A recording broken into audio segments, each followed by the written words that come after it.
everybody. Welcome to the Underrated Podcast. This is a brand new podcast where we discuss films that we feel are underrated or perhaps underappreciated or even ones that have just slipped under the radar that pass most people by. This show is a collaboration of friends and podcasters comprising of Alan and Fred Torres, myself, Ariel Ortiz, and my brother Sergio Ortiz. And we are also Derek McDuff. Thank you. And together we are the Undercast Company. So today we are talking about a movie called The Sorcerer's Apprentice. It's Best movie ever. 2010 Disney film starring Teresa Palmer, Alfred Molina, Jay Baruchel, and the ever iconic legend of his own actor, Nicolas Cage. The film received moderate reviews with a 6.1 on IMDb and only a 40% on Rotten Tomatoes.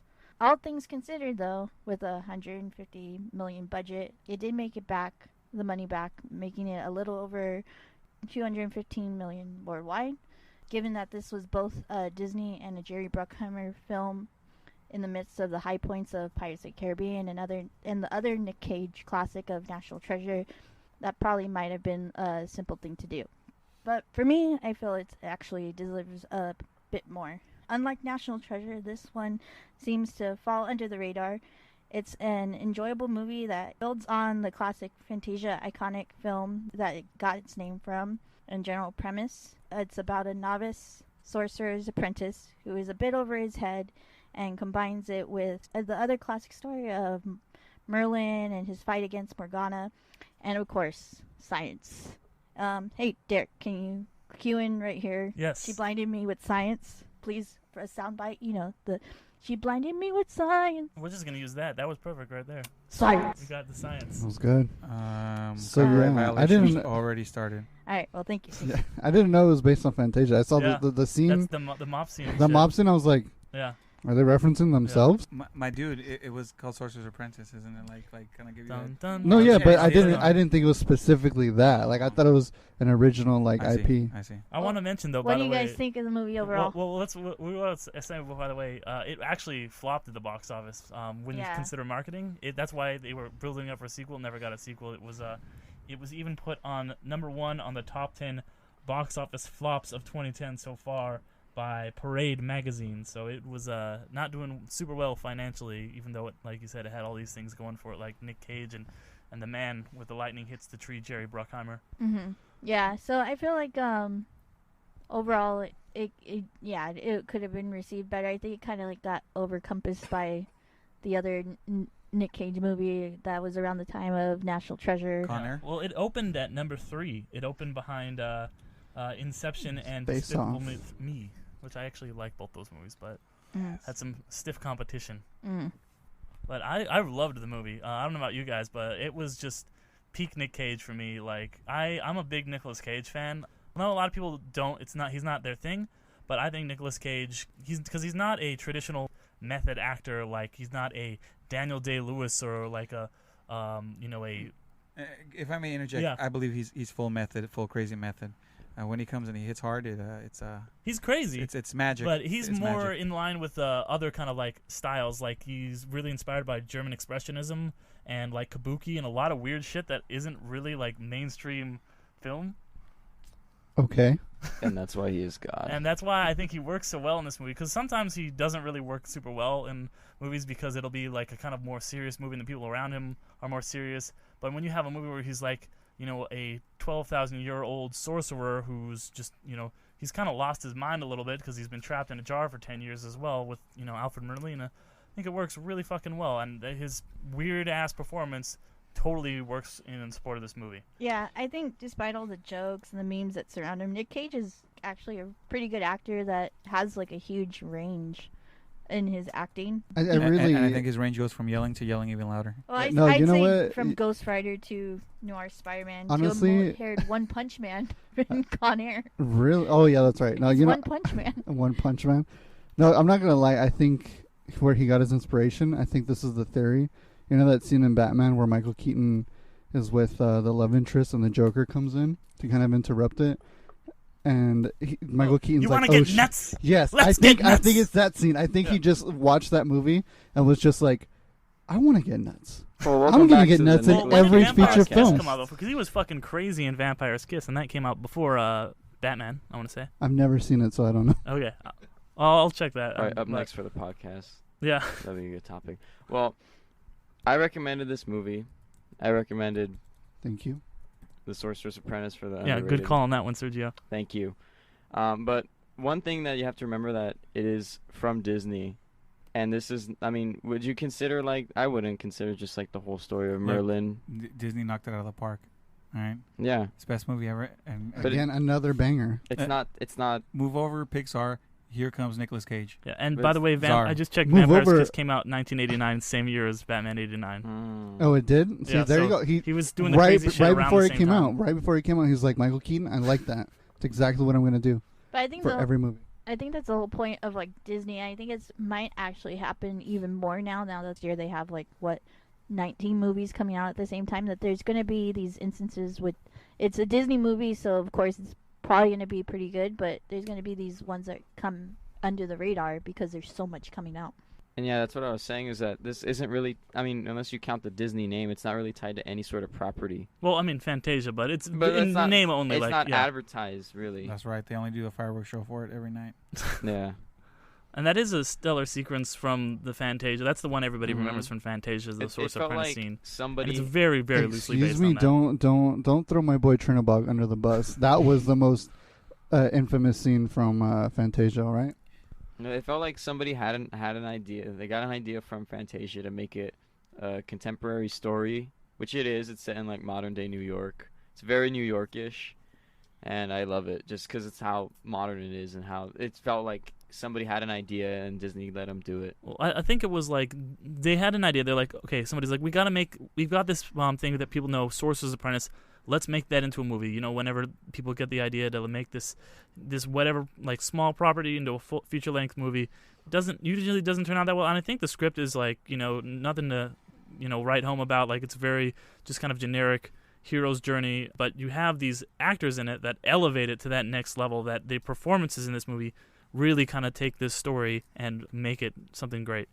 Yeah, I mean, but while we're still on the topic of like it really not being forthright in its Disney-ness, there are a bunch of like Easter eggs too that pay homage. Like there's like at the beginning he has a Buzz Lightyear alarm clock. There's the Aladdin's lamp, and Balthazar's like. I got it. The scene where the mobs come out, it's a reference to Latinos who are janitors. Shout out to the janitors. Well, that's the overall like actual main homage, and that's the one that was included in the trailer. There's also for this a big movie. part. I don't know if you guys saw it. It was very subtle. It's like when there was a scene with like all the cockroaches and stuff. A Bug's Life.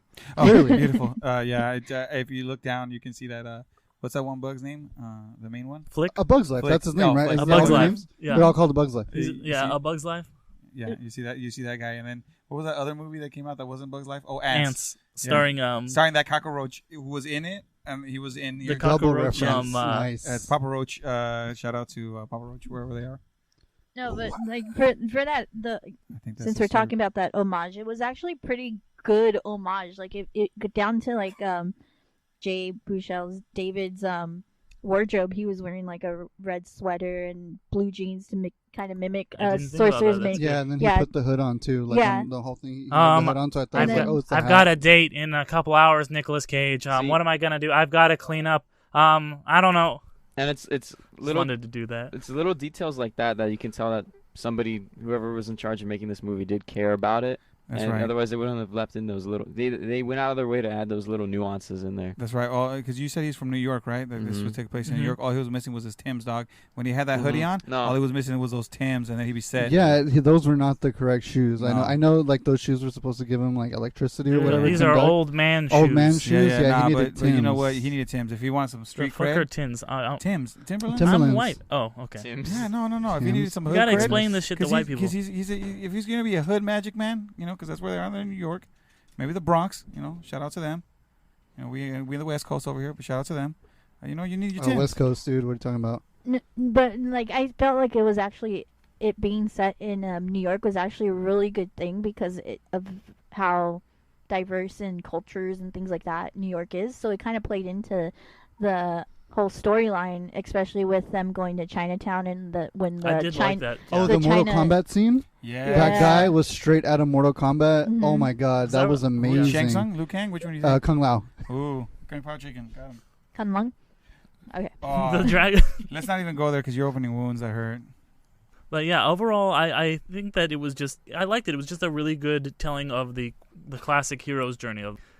You have all those beats, like the call to action, the refusal of the call, then he decides, he comes back to the call. And everybody in this movie, by the way, is fucking killing it. Even like the smaller actors, like I didn't know. His friend, like the whole like callback to him, like, you know what you're doing? You're participating. Yeah. And that was like a funny. And I got a shout out to Toby Cabell, who like this was like before he was in Planet of the Apes. Nobody knew who he was. Mm-hmm. He's like the kind of evil sorcerer's apprentice. He's fucking hilarious in this movie. I like. Yeah, and like he's the What's that guy? stereotypical That guy was, stage like, magician. I thought he was supposed to be part of like the Spice Girls or some shit. He No. was Like, he was kind of like the weird. David Blaine-esque kind of like street, No. like He was not supposed to street, be but Chris Angel. Chris Angel, David Yeah. Blaine, kind of Ooh, that but like Chris Angel, like creepy, and like David Blaine. Yeah, I mean they don't look like that. Like I was like, yo, I think this fool wanted to be part of the Spice Girls. Listen, but listen. they were dude, like, he's hey, man, so you're a fucking dude. good. He sells it. Listen, like, the problem was on that he was going to tell you what he wants, what he really wants, and you couldn't accept it. Yeah, unfortunately, I couldn't. I was like, no, man. He was couldn't. treated dirty. He He was got going to give you killed. that zigga zigga. But yeah, he steals the scenes for that. He's in. Alfred Molina is the bad guy in this, and he's fucking amazing. Using his is that his actual accent? I think finally? he's actually he's yeah, 'cause British. he's British. Yeah. He's British, right? Or not French. He's British, right? No, he's not French. Yeah. Yeah, so he gets to use his own accent, and yeah, he was like, just Alfred Molina himself is like such a great actor, and in this one, he's pretty much enjoyable. He's like a really good heel to Nicolas Cage's Balthazar, and just always like he seems like he's one step ahead, but not like overdoing it like a manic supervillain.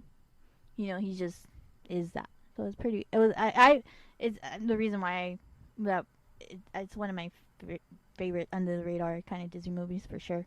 And then with the love interest, Oh yeah. Monica Bellucci was my love interest.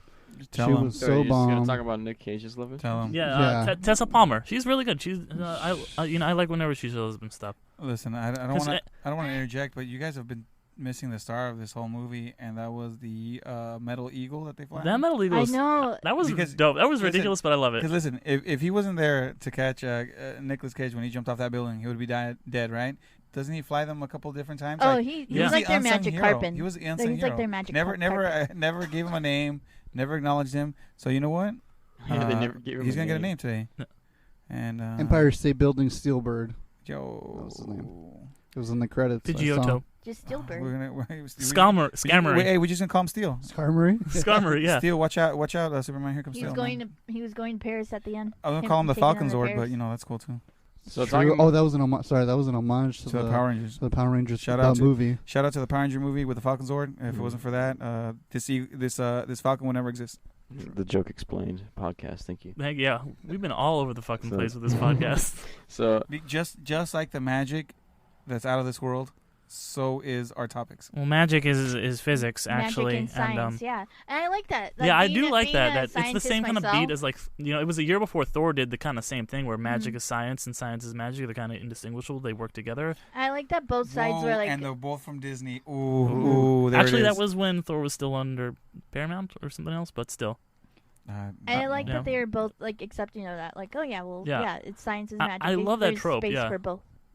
I actually hate that trope. I don't like that. I like when they're like separate. No, I'm just not a fan of it because I'm like, magic is just magic. It can be anything. It can be cosmic. When they have to like make it real, it kind of takes me out of it.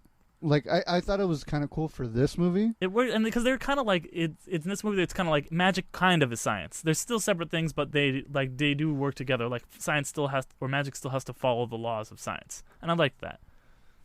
I don't know. I've always been a fan of just like magic is magic. It can be anything. You don't really know. It's mysterious. I don't like when they, I when they like have that to too. bring it down. But to I like reality. both. I like both. You know, Listen, I don't think it worked really Going well for back this to movie. the I was gonna say Falcon. I'm sorry. Falcon Sword? Falcon Sword. The eagle, Yeah. the steel eagle. Can we talk about like how good, even especially for the time that it was, like the CGI and practical? Oh yeah, the special effects are incredible. Like that, the green fire shit. Yeah, but so let me. So there's a mixture of CGI and practical effects. Like some of the fire elements were like practical effects, and if you ever go back and look at the behind the scenes stuff, so I feel like that mixture was actually pretty good. Of a mixture of CGI and practical effects, and it kind of made it a lot more believable and grounded. No, I agree with that, and that's the thing I'm always talking about. Whenever I see movies, I always am a big fan of the mixture of CGI and practical. You use CGI for the stuff you can't do practically. That's why I think Jurassic Park is still one of the greatest movies of all time, because it does such a great combination of CGI and have you not seen Jurassic World? Oh my god. When did this come out again? 2010. 2010. 2010. Oh, wow. And I mean, I think though it's aged well though. It's aged well, and I don't think it's really a surprise that the CGI is good. I mean, at that time, that's when all like the big bangers were coming out, Marvel movies were coming out. So I'm not really surprised about that, especially since like Scott Pilgrim came out that same year. Yeah. And that movie again did the whole thing with like practical effects and CGI. Scott Pilgrim versus the World, man. Like I said, what? We might have to cover that movie on this podcast. That movie I'll do it lost now. a shit ton of money. I will cover it right now. We're just gonna switch.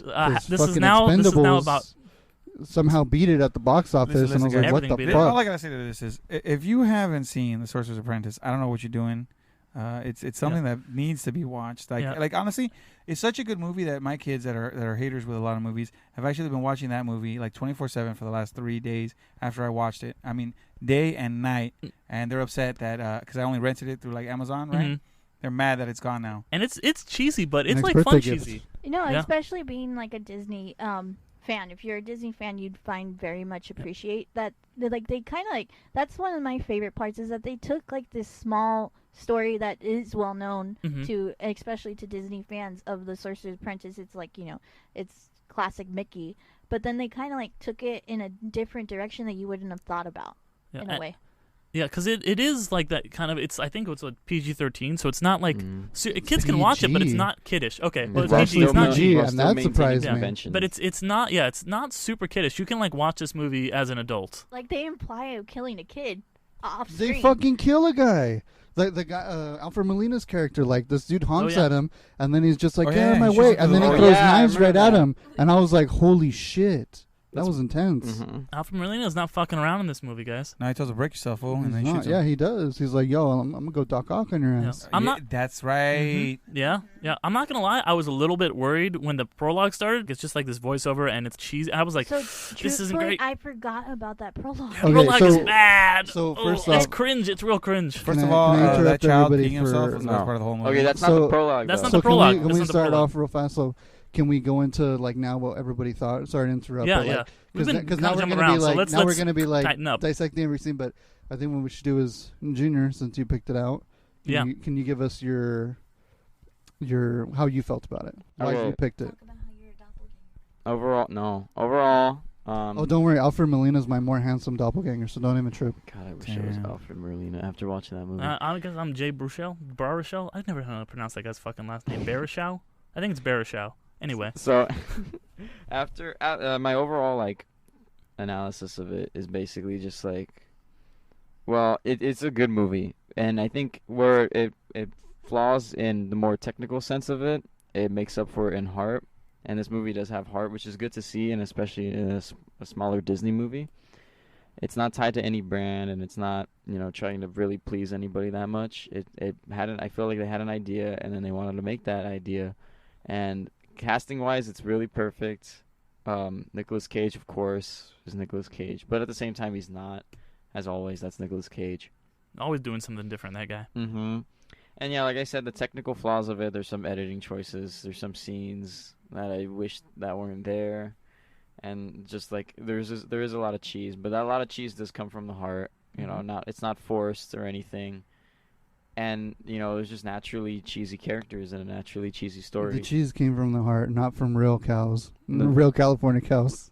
Real cheese comes from California. Came from freaking New York. New York pizza, dog. Pace, New York City. So, yeah, I really recommend that you guys watch this. And it's really fun. especially if you watch it with a friend or you get high or something. Yo. That's what I did. Actually, smoke weed every day. Hey, this podcast got real loud right now, you guys. Come on, this is a drug-free zone. This is marked XE for explicit on iTunes. can I not say that? No, you can say it. We Rated got M for the mature? red E. We can say whatever the fuck we want. Can you guys Nice. turn it down because it got way too loud here? What? This guy gets a reference over here. I understood that reference. Yeah, because when you smoke weed, it gets real loud. I The mean, noise. that's just yeah. It's not the noise level, guys. It's just loud in here. And the joke corner is. Let's move on to Ariel.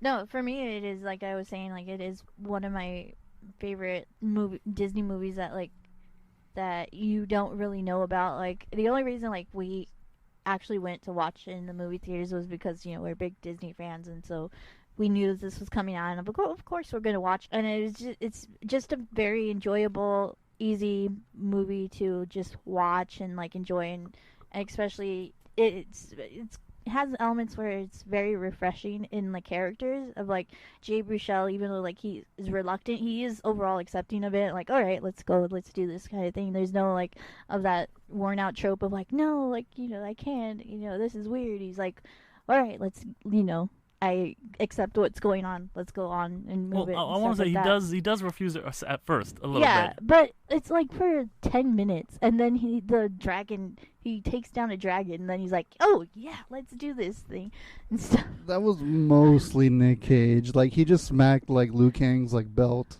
and then it's like the dragon kind of messed up, and then Nicolas Cage did the rest. But he believes. Listen, the problem was he could do it, and that's how he did. wasn't on his best day. That's why he lost. True. Mm-hmm. But yeah, no, I totally get what you're saying. Mm-hmm. Fred? Well, what can I say without sucking Nicolas Cage's dick? I mean, is that a problem? Not this time, and not the other times he's been in all the movies that I've watched. I didn't get to watch it in the theaters because I was like, nah, maybe it's not gonna be good, maybe it is. But I saw it I picked it up on DVD to watch it before. It's a good movie. I mean, it's enjoyable. It's enjoyable for everybody. You're a kid, you're an adult. I mean, you're gonna like it. The story's cool. You get all that action, but even intertwining with that action, you have like a beautiful love story with both sets of characters, the older and the younger. And then you see their plight, and then you get that little sad moment where you think he's gonna die, but then he brings him back to life. I mean, there's like this really, and then you even get a love triangle. Like, let's be real, there's a love triangle right there With Balthazar. Oh yeah. And then I'm like, I mean, it makes him more like the villain much more tragic and relatable. Exactly. Mm-hmm. Like it really ties everything in well, while still being a little bit eccentric. Because it's a magical story, right? So you would think like, I'm not gonna really find anything to attach myself to, but they did such a good job that you do. By the end of the movie, you're like, oh man, Nicolas Cage is gonna die, and then he doesn't, and then you're like, that's it, that's my man right there. No, I think that going and back to that, Ghost Rider at the end. That was a refreshing thing that Nicolas Cage's like character actually was like, okay, you could have that love, with when Jay, because at first he's resistant, and and then then you see kind of like later on, he's resistant because he's like, oh, all these bad things happen to me when I fell in love, but then he realizes, you know what, love is the greatest thing. He's like, listen, Flash, end, sometimes you can fall in love. Not the Green Arrow though. Well, eventually he does, and he with the worst person. But ever. Does he? But I digress. Yes, please stop digressing about the the CW fucking shows. I'm bringing everybody. I was just gonna hit with a joke, but I opened up a can of worms right there. My bad. But I fucking also love this movie and would really recommend it. And like I was saying, it is basically just beat for beat the hero's journey, that template that Joseph Campbell laid out, where there's the hero and he gets supernatural aid from some otherworldly thing and blah blah blah. And it's just that to a T, but it does it in a really kind of fun and not necessarily new way, but it's a way that does feel pretty refreshing, and it's just a nice little take on that. And it does a good job of kind of balancing the action beats, the fantasy beats, the comedic elements, and it never feels like, you never get whiplash. You never feel like, oh, now we're doing this and now we're doing this. It kind of flows really naturally, I thought. And I just want to bring up, kind of unrelated to anything, but my favorite scene in the movie was the standout scene. I thought was going to be, at least when I first saw it, the mop scene, because that's the iconic scene that this whole movie is based around. But the scene that really stuck out for me, and it has all these elements. It has the love story, and it has kind of comedic stuff, and it really deepens his character. Is the Tesla coil scene. I fucking love that scene. Where it's got the do do do do do do do, and it's got that song. Tell me what you want to. Yeah, we don't even need to drop the track on because we got Sergio up on here. The song was good. I just love that. I feel like the Tesla coils was almost a ploy just so they could play that damn song. Mm-hmm. I love that song though. Like that. After I saw this movie, I felt like I fucking love this song. Same she had a radio. Fucking song they keep playing the whole time. Yep. Tell me what you want, man. Oh my god. I'm not gonna lie. I was all about that song after that. After you finish up, I'll go into detail. No, but yeah, that was pretty much all I was gonna say about that song. I just really love that scene. Oh, and I love that they actually give the love interest some shit to do in this movie. Like she's not just generic love. She does at the end pretty much save the day. She feels like her own character. Yeah, she does feel like a a character with her own like goals and beliefs and dreams and motivations. And at the end, she's the one who saves the day when she goes up on the tower. And she actually has her own arc too, where she's afraid of heights, and it's a small arc, but she still has an arc. And where she goes up on the ceiling or all the roofs, just to give her something to do. Yeah, and takes off the towers so they can't make that pentagram, and she can't summon her shit. So it does feel like there's a lot of like little things in this movie that I feel like really add up. But Alan, what are you gonna say? So I liked it, but had issues with it. Mm-hmm. So that fucking Spark song, take it out. It was so fucking annoying because I would immediately start cringing, and I was like, I don't want this. I'm sorry. Who treated you so bad in life that you hate that song? Right? It was just horrible. Like, especially like, okay, what bothered me about it was when he's like working on the Tesla coil for like the first scene, like he's in his lab, and then it goes and I'm like, what the fuck is going on? Why is this playing? It's not playing the first time. The music's playing through the stereo. Yeah, but the sparks are just making spark noises. It's from her radio station. It's to show that he cares. It's got hearts. I just hated it. Hearts. It was so dumb. What you don't understand is she played that song when he listened on the radio, right? He was trying to get in her pants, right? None of you guys are going to talk about it, but I am. He was trying to get in her pants. Talk about that. Trying to get in her pants, and so what he does is he plays it through the Tesla coils and says, "Girl, I listened to you." She goes, "Wow, you really did listen." And he goes, "Yeah, sure, I did." And then he's like, "Hey, so there's a lot of space in this place. What's up?" And then Nicolas Cage is like, "Hey, I'm the old uncle. Look at me." He's like, "Hey, Jay Brucho, guess what I did? I stole the Declaration of Independence. Ain't that a gas?" No, but my issues with the movie was I liked the prologue scene, but I hated it at the same time because it went by too fast. Okay, now when I want to talk about the prologue scene is it's an exposition dump. It's not done well, and I think that the reason the fact that it wasn't done well and it's super like corny because it's a voiceover and it's like magic and a bunch of medieval stuff like that, and then it instantly cuts to some kid in a New York bus drawing a gorilla on a building through a window. I thought it was drawing 9/11, dude. I got so worried because I saw the plane which one first. of us was gonna make a joke. I was gonna say like how they really the CGI was really well. I was hoping they made the towers look real. I hope we were gonna make a joke. I could have made a joke like 20 minutes ago. I hope we can just skip over this joke. I'm gonna cut this. I'm gonna cutting all this stuff out. No, you're not. Keep it, please. No, you gotta keep the banter because people want to hear this banter. People want to hear the 9/11. No, but they want the banter. No, you just bleep it. Just bleep it every time someone says 9/11. Bleep it. Stop saying it. I'm gonna run out of bleeps. All right, check it. I'm gonna do a 20-second. And Ariel, what you got to say over here? No, wait. So anyways, all right. No, but real talk. I'm not gonna do that. Yeah, so the prologue scene was. I liked the lore. I liked what they were trying to introduce. I just didn't like the pacing of it. Again, like you guys said, executed really poorly. It was poorly, and then I almost stopped watching it with the kid scene where it goes into it. I was like, this is out of like a cheesy ass '90s movie with fucking what's his name from Home Improvement. He was like always and shit like that. Tim Allen? Not Tim Allen. Is Jungle to Jungle. No, Jonathan Taylor Thomas. Oh, JTT, my boy. Yes, it seemed like it was something like that. I'm not gonna lie, yeah, because I was worried too. I was like, oh, am I misremembering this movie? Do I remember this movie being awesome? I'm just like jaded. Exactly. Because I was like, oh shit, is it gonna be like this? Because that's how I felt about like other movies when I go back and watch that I would liked as a kid, and I'm like, oh wow, that's not as great as I thought. But I'm not a big love interest guy. That love interest shit, I was like, throw it out the door, dude. That's I really don't care. That she actually had some stuff to do and wasn't just a cardboard cutout of a character. It was like a percentage up. Like I was like, I guess I cared more about like Monica Bellucci and Nicolas Cage because they had like actual like history, and I was like, they're two badass mages. I was like, this is sick as fuck. I was more interested in that, and it was tragic because he had to lock her away into the Russian doll, and I was like, yo, that's. I like more tragedy more than actual love stories. So like when shit goes down, they're like, oh, the the love interest died, and now the hero has to go through this. I'm like, yes, kill the love interest. I need more tragedy. That's what makes it better. I hear what you're saying. I like both though. Sometimes I'm sappy, you know. And then I know you guys said the whole cast was great.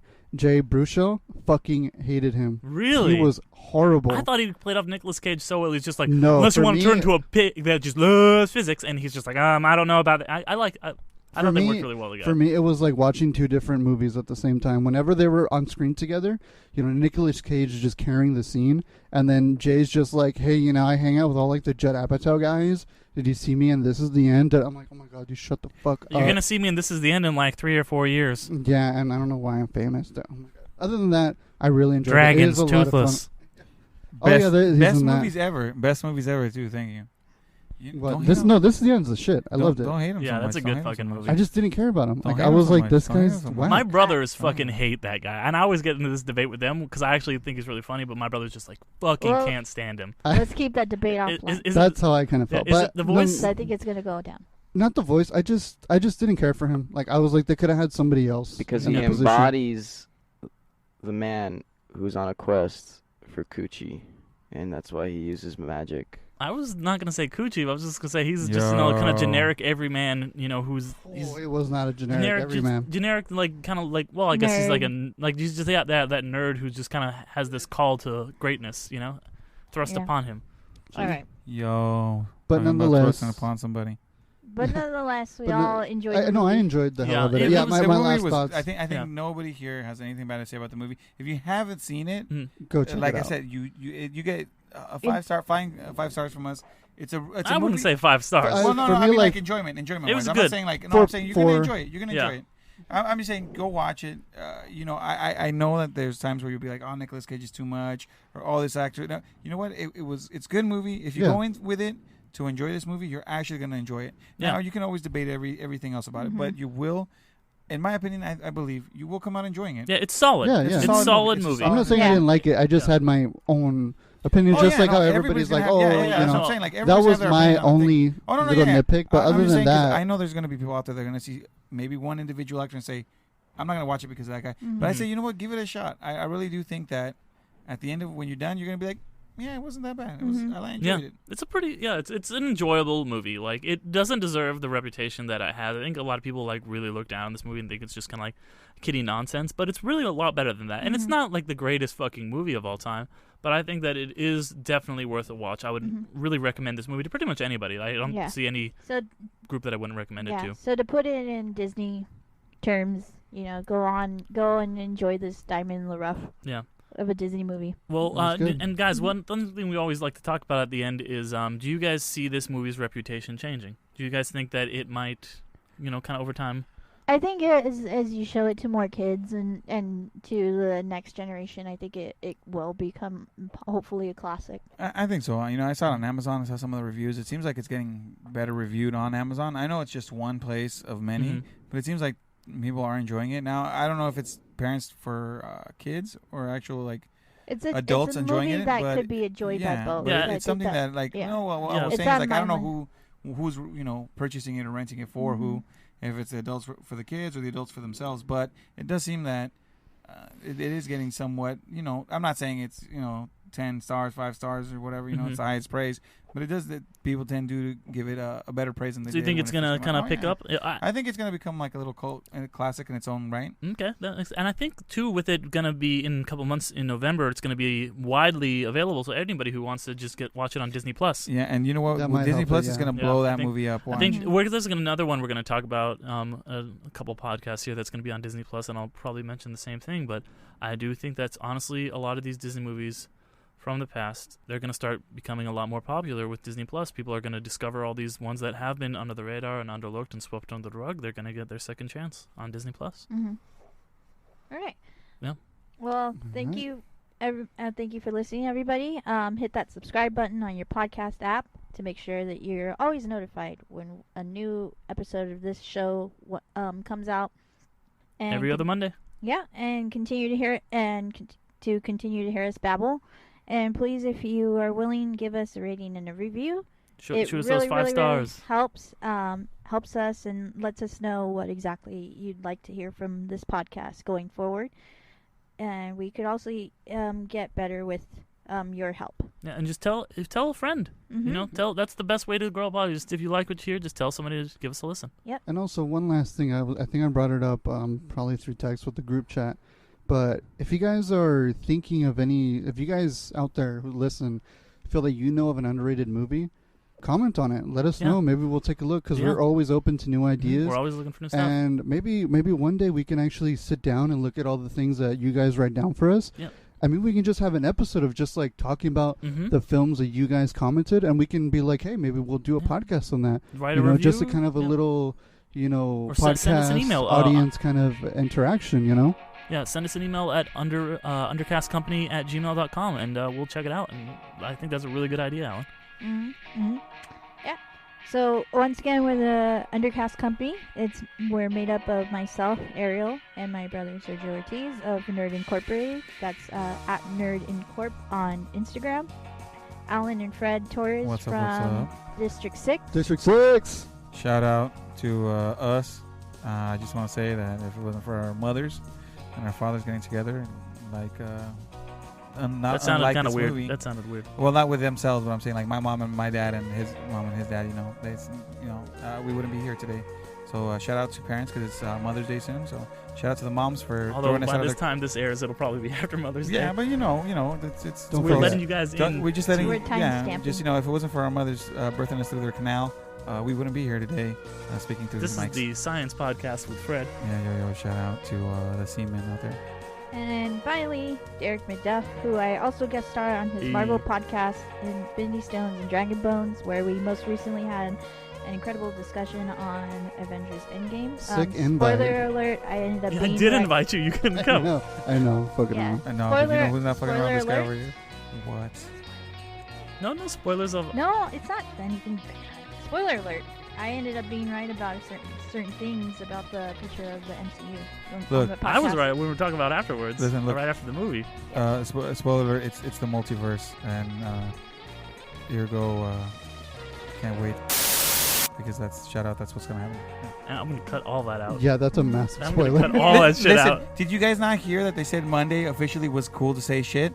And if you didn't watch the movie, who didn't watch the movie? Tell me who didn't watch the movie. And you got spoiler alert. Still spoilers. You know what? Just bleep me out. Don't leave the rest of the stuff in, but bleep me out. But you know what? Real talk. If you haven't seen the movie, what are you doing with your life? Like, where is your life? Unless you're, buried alive somewhere and you're digging yourself out right now, then I'm sorry, I said something. But if not, isn't that a Ryan Reynolds movie? That is a Ryan Reynolds movie. We shouldn't cover it though, because it's not very good. No, we're covering it. I don't know what it is, but I love Ryan Reynolds. All right. It's okay. All right. Well, thank you everybody. Anyway, Yeah, that shit went off the back rails soon. real quick. We'll be back soon with another film, so stay tuned, and thanks for being amazing. Bye. Bye. Later, guys.